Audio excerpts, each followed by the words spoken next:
बहुत समय पहले हरितानंद जंगल में दो शेर रहते थे, रुद्रवीर और विक्रम भैरव। यह बस नाम के सगे थे, खून का रिश्ता था, लेकिन दिलों में जंग छिड़ी थी। एक तरफ था न्यायप्रिय, मेहनती और दूरदर्शी राजा रुद्रवीर, और दूसरी तरफ था लालच और अहंकार में डूबा विक्रम भैरव। सुन लो हरितानंद के सभी जीव जंतु, यह इलाका रुद्रवीर का है और यहाँ के नियम भी रुद्रवीर के होंगे। बरसों से यही रिवाज है कि मांसाहारी जीव शिकार करें तो केवल बूढ़े और अशक्त जानवरों का करें। कभी भी जवान और सक्षम जीव पर पंजा उठाने की भूल मत करना, वरना सजा ऐसी मिलेगी कि आने वाली पीढ़ियां भी याद रखेंगी। हमारा जंगल तभी फल फूल सकता है जब हर प्रजाति सुरक्षित हो। महाराज, मैं हूँ मीनू चूहा। अगर मेरी बात सुनने की इजाजत दे तो मैं कुछ बोलूं। मीनू चूहा कहना क्या चाहते हो, खुलकर बताओ। महाराज, शाकाहारी जीवों की हालत दिन ब दिन खराब होती जा रही है। जंगल की जो जमीन अनाज उगाने लायक थी, उस पर तो आपके भाई विक्रम भैरव का कब्जा है। बाकी जमीन इतनी बंजर है कि चाहे कितनी मेहनत करें, पेट भरने लायक अनाज नहीं मिलता। महाराज, आज तो किसी तरह गुजर बसर हो रही है, लेकिन आने वाले दिनों में भूख हमारा सबसे बड़ा दुश्मन होगी। मीनू, तुम्हारी बात गंभीर है, लेकिन हर मुद्दे का हल एक ही दिन में नहीं निकलता। आज के लिए जितना है उसमें सब गुजारा करो। कल का सूरज नई उम्मीद लेकर आएगा। हम इस पर विचार करेंगे और कोई भी अन्याय, चाहे वह मेरा भाई ही क्यों ना करे, बर्दाश्त नहीं होगा। और उधर विक्रम भैरव। क्यों रे फट्टू भेड़िया, इस बार जनगणना का क्या हाल है? कितने शाकाहारी जीव बचे हैं मेरे इलाके में? महाराज, बस एक ही परिवार बचा है, भोलू बकरा और उसका छोटा बच्चा। बाकी तो आपके शिकार में सब खत्म हो गए। सिर्फ 1 महीने में ही आपके इलाके में शिकार ढूंढना भी मुश्किल हो जाएगा। ये क्या बोल रहा है तू? अगर शिकार ही नहीं रहेगा तो हम खाएंगे क्या? भूख से मर जाएं क्या हम? महाराज, यही तो आपको पहले सोचना चाहिए था। जब से आप राजा बने हैं, आपने इतनी बेरहम शिकारी की है कि गिनने के लिए उंगलियां कम पड़ जाएं। अब हालत यह है कि आखिरी बचा शिकार भी आपके बड़े भाई के इलाके में भाग गया है। भागेगा कहाँ? शिकार मेरा है, चाहे वो भाई के इलाके में क्यों ना चला जाए। आज चाहे आसमान टूट पड़े, मैं उस भोलू बकरा को खाकर ही दम लूंगा। चल फट्टू भेड़िया मेरे साथ। इतना बोलकर विक्रम भैरव और फट्टू भेड़िया दोनों भोलू बकरा के पास जाने लगते हैं। महाराज, यही है रुद्रवीर का इलाका। भोलू बकरा यही छुपा होगा, लेकिन यह जगह आपके लिए खतरे से खाली नहीं है। खतरा विक्रम भैरव के लिए? यह जंगल मेरी रगों में बहता है। फट्टू भेड़िया और शिकार मेरा हक है, चाहे वो भाई का इलाका हो या किसी और का। आज भोलू बकरा का अंत पक्का है। अचानक झाड़ियों के पीछे से भोलू बकरा और उसका बच्चा दिखाई देते हैं, डर के मारे कांपते हुए। भागो मत, तुम्हारा वक्त आ गया है। आज तुम्हारी चीखें इस जंगल में आखिरी बार गूंजेंगी। विक्रम भैरव झपटता है, तभी उसके सामने रुद्रवीर आ जाता है। बस एक कदम और ये जंगल तुम्हारे नाम को हमेशा के लिए मिटा देगा विक्रम भैरव। यह इलाका मेरा है और यहां मेरे नियम चलते हैं। तुम्हारे लालच ने पहले ही तुम्हारे इलाके को वीरान कर दिया। अब तुम मेरी प्रजा पर पंजा उठाओगे। जब तक रुद्रवीर जिंदा है, कोई भी मासूम इस जंगल में डर के साये में नहीं जिएगा। तू मुझे रोक सकेगा? तू सिर्फ अपनी प्रजा का राजा है। मैं इस पूरे जंगल का शेर हूं। मेरा शिकार मुझसे छीनने की हिम्मत कैसे हुई तुझमें? हिम्मत नहीं, फर्ज कहो इसे। राजा वो नहीं जो ताकतवर हो, राजा वो है जो कमजोर को भी उतना ही जीने का हक दे जितना खुद जीता है। अगर तुझे भूख लगी है तो मैं तुझे शिकार दूंगा, लेकिन इस भोलू बकरा का एक बाल भी बांका नहीं होने दूंगा। ठीक है भाई, आज तेरे इलाके का कानून मान लेता हूं, लेकिन याद रख, जंगल के हर कोने में तू नहीं होगा, और जब मैं अकेला शिकार देखूंगा, कोई नहीं आएगा उसे बचाने। विक्रम भैरव मुड़कर चला जाता है। रुद्रवीर भोलू बकरे को और उसके बच्चे को अपनी सुरक्षा में लेकर जंगल के अंदर ले जाता है। रात का समय विक्रम भैरव का अड्डा। आधा चांद आसमान में है, चारों ओर अंधेरा और ठंडी हवा। विक्रम भैरव गुफा के पास बैठा है, उसकी आंखों में लाल चमक। फट्टू भेड़िया पास में खड़ा है, डर और उत्सुकता के बीच। फट्टू फट्टू भेड़िया, आज की हार मैं भूला नहीं। शेर खान ने सबके सामने मेरी इज्जत मिट्टी ने मिला दी। लेकिन जंगल में ताकतवर वही नहीं होता जो सीधे पंजा मार दे। ताकतवर वो होता है जो दुश्मन के किले को अंदर से गिरा दे। महाराज, आपका क्या मतलब है? मतलब ये कि अब हम रुद्रवीर के इलाके में ऐसे बीज बोएंगे जो उसकी प्रजा को उसी के खिलाफ कर दे। हम पहले उसके जंगल में अराजकता फैलाएंगे, अनाज चुराएंगे, पानी के स्रोत गंदे करेंगे ताकि उसकी प्रजा भूखी और प्यासी हो जाए। फिर जब लोग उसके फैसलों से नाराज होंगे तो मैं आऊंगा उनके लिए मुक्तिदाता बनकर। इतना बोलकर विक्रम भैरव और फट्टू भेड़िया दोनों रात में रुद्रवीर के इलाके में चले जाते हैं और वहां जाकर तालाब में सड़ा हुआ मांस फेंक देते हैं और गुफा से अनाज को चुरा लेते हैं और फिर अपने जंगल वापस आ जाते हैं। तभी अगली सुबह। महाराज, आज सुबह जब मैं सीमा की गश्त पर निकला तो मैंने कई जगह पैरों के निशान देखे। वह हमारे इलाके के नहीं हैं। ऐसा लगता है कि कोई रात के अंधेरे में आया, चोरी की और फिर वापस चला गया। यह सिर्फ पानी और अनाज की कमी का मामला नहीं है महाराज, यह किसी बड़े षड्यंत्र की शुरुआत है। मैंने अपने कानों से सुना है महाराज, पिछली रात पहाड़ी के पार कुछ अजनबी भेड़ियों की बातें हो रही थी। वे कह रहे थे जब भूख बढ़ेगी तो राजा पर शक खुद उसकी प्रजा करेगी। यह शब्द मुझे बेचैन कर रहे हैं। महाराज, हमें जल्दी कुछ करना होगा, वरना भूख और डर हमारी एकता को तोड़ देंगे। महाराज, मैं तो बस पानी लेने तालाब गया था, लेकिन वहां की हालत देखकर मेरा दिल बैठ गया। पानी में से सड़ी हुई बदबू आ रही है, मछलियां ऊपर तैर रही हैं। अगर ऐसे ही रहा तो ना हम पी पाएंगे ना फसल उगेगी। मुझे तो लगता है कि यह काम किसी अंदर के गद्दार का भी हो सकता है जो दुश्मन का साथ दे रहा है। महाराज, मैं आपसे एक बात साफ साफ कहूंगी, यह काम सीधा साधा नहीं है। यह योजना किसी ऐसे के दिमाग से निकली है जो हमें अंदर से कमजोर करना चाहता है।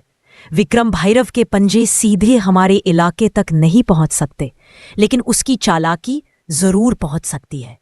अगर आप कहे तो मैं रात में गुप्त रूप से उसके इलाके में जाकर पता लगा सकती हूं कि वो क्या साजिश रच रहा है। तुम सब मेरे परिवार हो और इस जंगल के रखवाले भी। विजय घोड़ा, तुम सीमाओं की चौकसी दोगुनी कर दो। बलवंत हाथी, तुम अपनी ताकत से पानी के तालाब को साफ करने में मदद करो। ढोलू गधा, तुम गांव-गांव घूमकर सबको हौसला दो ताकि डर फैले ना पाए। और लूना लोमड़ी, तुम मेरी आंख और कान बनकर विक्रम भैरव के इलाके में जाओ और सच लेकर लौटो।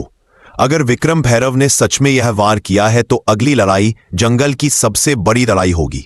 सन्नाटे में लूना लोमड़ी रुद्रवीर के आदेश पर विक्रम भैरव के इलाके की ओर बढ़ रही थी। उसके हल्के हल्के कदम सूखी पत्तियों को भी आवाज नहीं करने देते थे। आज उसका हर सांस, हर नजर मौत के साए में थी। मुझे सावधान रहना होगा। विक्रम भैरव के इलाके में जरा सी आवाज भी मौत बुला सकती है, लेकिन सच जानना जरूरी है ताकि रुद्रवीर और हमारा जंगल बच सके। विक्रम भैरव का अड्डा गुफा के पास में विक्रम भैरव और फट्टू भेड़िया धीमे स्वर में बातें कर रहे हैं। लूना लोमड़ी पेड़ के पीछे छुप जाती है। फट्टू भेड़िया, पहला वार कामयाब रहा। रुद्रवीर की प्रजा भूखी और प्यासी है।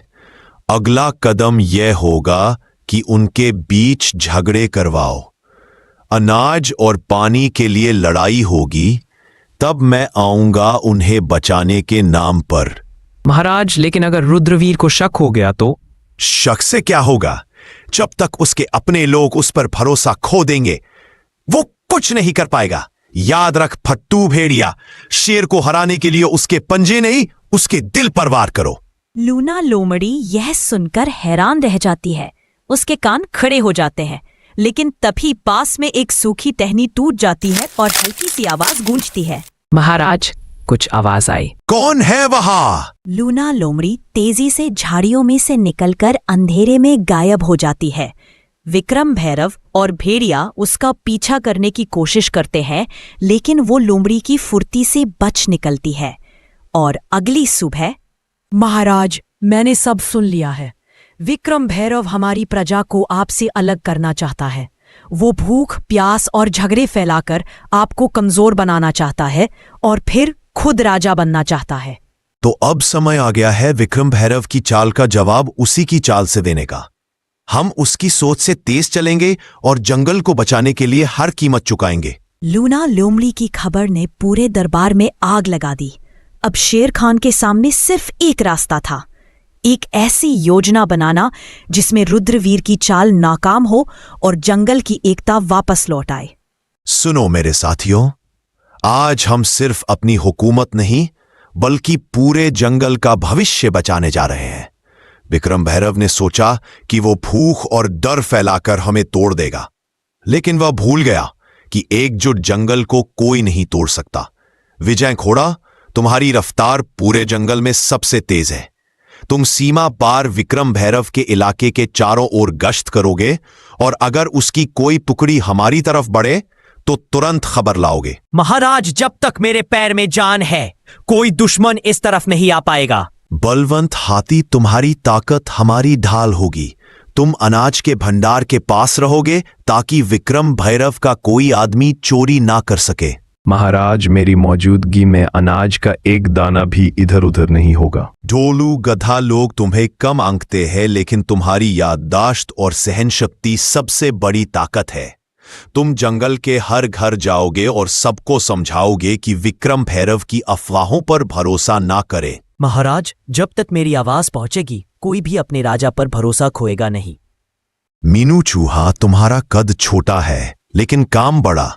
तुम विक्रम भैरव के अड्डे के अंदर घुसकर उसकी खाने पीने की चीजें कुतर दोगे ताकि उसकी टोली कमजोर हो जाए। समझ जाइए महाराज, अब विक्रम भैरव को दांत दिखाने से पहले दांत साफ करने पड़ेंगे। और लूना लोमड़ी, तुम्हारा काम सबसे मुश्किल है। तुम विक्रम भैरव के बीच फूट डालोगी। फट्टू भेड़िए को यकीन दिलाओ कि विक्रम भैरव उसे धोखा देने वाला है और जब उनके बीच लड़ाई होगी हम वार करेंगे। महाराज, विक्रम भैरव को नहीं पता कि खेल अभी शुरू हुआ है। योजना बन चुकी थी। अब ये सिर्फ ताकत की लड़ाई नहीं थी, ये थी दिमाग, हिम्मत और एकता की परीक्षा। जंगल की सांसें तेज हो चुकी थी क्योंकि विक्रम भैरव को खबर तक नहीं थी कि रुद्रवीर ने मोर्चा संभाल लिया है। फट्टू भेड़िए, आज भोलू बकरा मेरे पंजे से नहीं बच पाएगा। जो भी सामने आए उसे रौंद देना। महाराज, रास्ता साफ है लेकिन लगता है कोई हमें देख रहा है। कुछ भी नहीं होगा। अब होगी तो सिर्फ मौत, वो भी रुद्रवीर की। चलो पहले उसके सूखे मांस के बोरे में छेद कर देता हूं, फिर उसके पानी के घड़े में भी। अब देखता हूं कितने दिन ताकत में रहता है। इधर हाथी और लोमड़ी विक्रम भैरव के सामने आ जाता है। रास्ता बंद है। अगर एक कदम भी आगे बढ़ाया तो सीधा आसमान में उछाल दूंगा। मेरे रास्ते से हट जा हाथी, वरना तेरे कान फाड़ दूंगा। कोशिश करके देख ले। हाँ हाँ फट्टू भेड़िए, सुना है विक्रम भैरव तुम्हारे हिस्से का शिकार खुद खाने वाला है। तुम उसके लिए सिर्फ नौकर हो। क्या वो मुझे धोखा देगा? सोच ले, अभी भोलू बकरा तेरे पंजे में आ सकता है, वरना विक्रम भैरव सब खा जाएगा।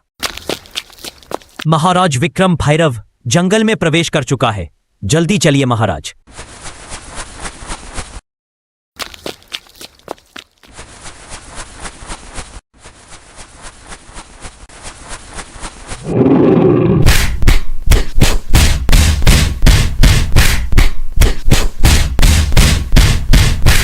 जंगल का कानून भूल गया था। विक्रम भैरव, आज तुझे जिंदा छोड़ रहा हूं ताकि तू याद रखे राज ताकत से नहीं, एकता और न्याय से चलता है। रुद्रवीर, तूने मुझे जिंदा छोड़कर गलती की। अब मैं जंगल का राजा नहीं, जंगल का साया बनूंगा और तुझे वही खत्म करूंगा जहां तू सोच भी नहीं सकता। विक्रम भैरव, तेरा साथ देकर मैंने कुछ नहीं पाया। अब मैं रुद्रवीर महाराज के पास जा रहा हूं। जा फट्टू भेड़िया, पर याद रख विक्रम भैरव की छाया से कोई नहीं बचता। मैं फिर लौट कर आऊंगा।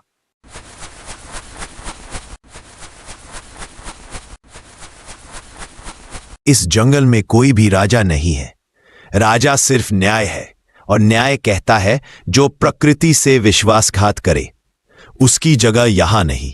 तो दोस्तों, इस तरह रुद्रवीर विक्रम भैरव को एक और जिंदगी जीने का मौका देता है और फिर हरितानंद जंगल फिर से शांत हो गया। लूना लोमड़ी, विजय घोड़ा और बलवंत हाथी सब अपने अपने काम में लग गए।